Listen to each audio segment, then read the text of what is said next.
ہم اپنی زندگی کے کام کو کیسے بہتر گزاریں، وقت کو کیسے بہتر گزاریں، اس کے لیے چند پوائنٹ ہیں جو ہر ایک کے لیے کارآمد ہو سکتے ہیں۔ پہلی بات کہ اپنی نیند رات کے وقت میں پوری کر لیا کریں، پھر تہجد میں اٹھا کریں اور تہجد سے اپنے دن کی ابتدا کیا کریں۔ تہجد میں اللہ رب العزت کی طرف سے عنایات ہوتی ہیں۔ حدیث پاک میں آتا ہے کہ رات کے آخری پہر میں ایک فرشتہ اعلان کرتا ہے، هل من سائل فأعطی له، ہے کوئی سوال کرنے والا کہ جس کو عطا کیا جائے، ہے کوئی مغفرت کا چاہنے والا کہ جس کی مغفرت کی جائے۔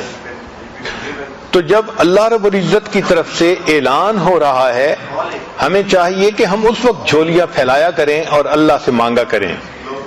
اس وقت مزدور کو مزدوری ملتی ہے، سائل کو اللہ کی طرف سے اس وقت نعمتیں ملتی ہیں، تو ہم اس وقت کو زندگی کا سب سے قیمتی وقت سمجھیں۔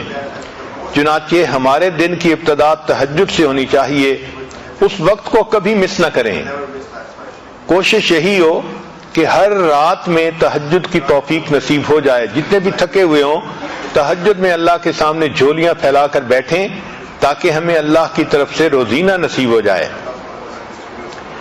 پھر فجر کی نماز پڑھیں اور فجر کے بعد اپنے اسباق پورے کریں، اشراق پڑھیں اور اشراق کے بعد اپنے دفتر اور بزنس کے کاموں کی ابتدا کریں۔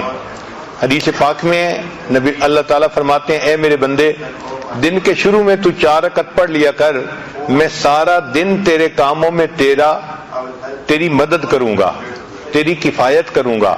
ذرا غور کیجئے کہ ہمارے سارے دن کے کاموں میں اللہ کی مدد شامل ہو جائے تو ہمیں اور کیا چاہیے، اور یہ نعمت مل جاتی ہے اشراق کے 4 نفل پڑھنے پر۔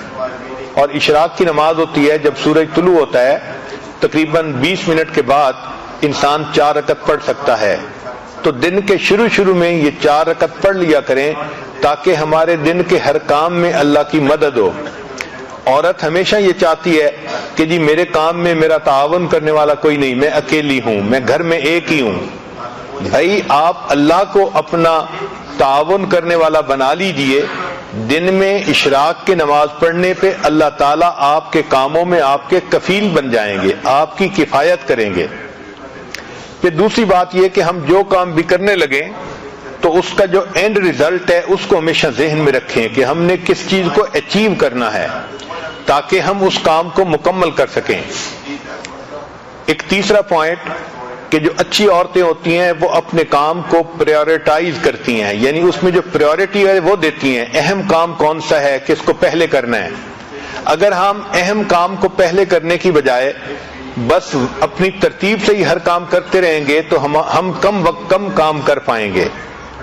چنانچہ ایک ٹیچر تھی، اس نے اپنے شاگردوں کو پرائورٹی کے اوپر ایک اچھی مثال سے بات سمجھائی۔ اس نے ایک بالٹی لی اور اس بالٹی کے اندر اس نے اینٹیں رکھ دی اور بالٹی بھر دی۔ پھر اس نے طلباء سے پوچھا کہ بتائیں اس بالٹی میں کوئی اور چیز آ سکتی ہے؟ ان کا نہیں، یہ تو ساری بالٹی اینٹوں سے بھر گئی۔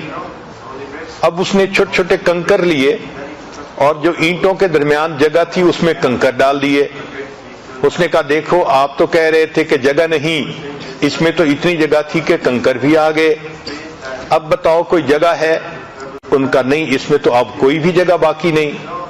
اس نے مٹی اور ریت اٹھائی اور ان کنکر کے درمیان جو چھوٹی چھوٹی جگہ تھی اس میں ریت ہی بھر دی اور کہا کہ دیکھو آپ تو کہتے تھے کہ کوئی جگہ نہیں، اس میں اتنی ساری ریت بھی آ گئی اسی بالٹی میں۔ پھر اس نے پوچھا بتاؤ اس میں اور جگہ ہے؟ تو طلباء نے کہا کہ نہیں، اب تو کوئی جگہ نہیں بچی۔ اس نے پانی کا جگ لیا اور اس بالٹی کے اندر ڈالا، چنانچہ اس پورا جگ اس پانی یعنی پورا پانی کا جگ بالٹی کے اندر آ گیا۔ اس نے کہا دیکھو ابھی اس میں اتنی جگہ باقی تھی۔ پھر اس نے کہا کہ اچھا بتاؤ کہ آپ نے کیا سیکھا؟ انہوں نے کہا کہ ہم نے یہ سیکھا کہ آپ اس میں جگہ بناتی ہی چلی گئیں۔ اس نے کہا نہیں، اس میں میں نے تمہیں یہ بات سکھانی تھی کہ پریورٹی اصل چیز ہوتی ہے۔ اگر میں اس بالٹی کو پانی سے پہلے بھر دیتی تو اس میں نہ اینٹیں آ سکتی تھیں، نہ ریت آ سکتی تھی، نہ کنکر آ سکتے تھے۔ میں نے پہلے اینٹیں ڈالیں پھر اس کے بعد کنکر ڈالے، پھر اس کے بعد ریت ڈالی، پھر پانی ڈالا، تو یہ ساری چیزیں آ گئیں۔ تو ہمارے وقت کی بھی یہی مثال ہے کہ اگر ہم پریورٹی کے بغیر کام کرنے لگیں گے تو کام نہیں کر سکیں گے، اور اگر پرائورٹائز کر لیں گے تو دیکھیں ایک کام کے اندر دوسرے کا وقت نکل آئے گا، دوسرے کے اندر تیسرے کا، اور ہم کئی سارے کاموں کو ایک وقت میں کر سکیں گے۔ آج ہماری زندگی کا ایک بڑا مسئلہ ہے کہ ہم وقتی کاموں کے پیچھے لگ کے اصلی کاموں کو بھول جاتے ہیں۔ اصلی کاموں کو کہتے ہیں امپورٹنٹ ورک، اور وقتی کاموں کو کہتے ہیں ارجنٹ ورک۔ جس عورت کو دیکھو ارجنٹ ورک میں لگی ہوتی ہے، امپورٹنٹ کام کو بھول جاتی ہے۔ چنانچہ ہماری توجہ ساری کی ساری ارجنٹ کاموں پہ ہوتی ہے، اس لیے کہ وہ نظر آتے ہیں، اور جو امپورٹنٹ کام ہوتے ہیں وہ کئی دفعہ فوری نظر نہیں آتے۔ مثلا اپنے مقصد کو سامنے رکھنا یہ امپورٹنٹ کام ہے، اور وقتی ضرورت کے پورا کرنا یہ ارجنٹ کام ہے۔ وقتی کاموں میں سے کال اٹینڈ کرنا یا سیل لگی ہوئی ہے وہاں سے کچھ شاپنگ کرنا یہ وقتی کام ہے، اور جو امپورٹنٹ کام ہے وہ ہے بچوں کی تربیت کرنا، خاوند کو خوش رکھنا، گھر کے کاموں کو پورا کرنا، اپنے نفس کا تزکیہ کرنا، یہ امپورٹنٹ کام ہے۔ اب ہوتا کیا ہے کہ ارجنٹ کاموں میں لگ کے عورتوں کو نماز کی بھی فرصت نہیں ملتی، گویا امپورٹنٹ کاموں کو بھول جاتی ہیں۔ سکسیسفل پرسن وہ ہوتا ہے جو امپورٹنٹ کاموں کو یاد رکھتا ہے اور ان کو بھولتا نہیں۔ چنانچہ 3 لفظ یاد رکھیے، 3 سٹیپ ہیں کامیاب زندگی کے: اپنے کاموں کو پریورٹائز کرنا، دوسرا ان کو آرگنائز کرنا، اور تیسرا زندگی میں ایک ڈسپلن پیدا کرنا۔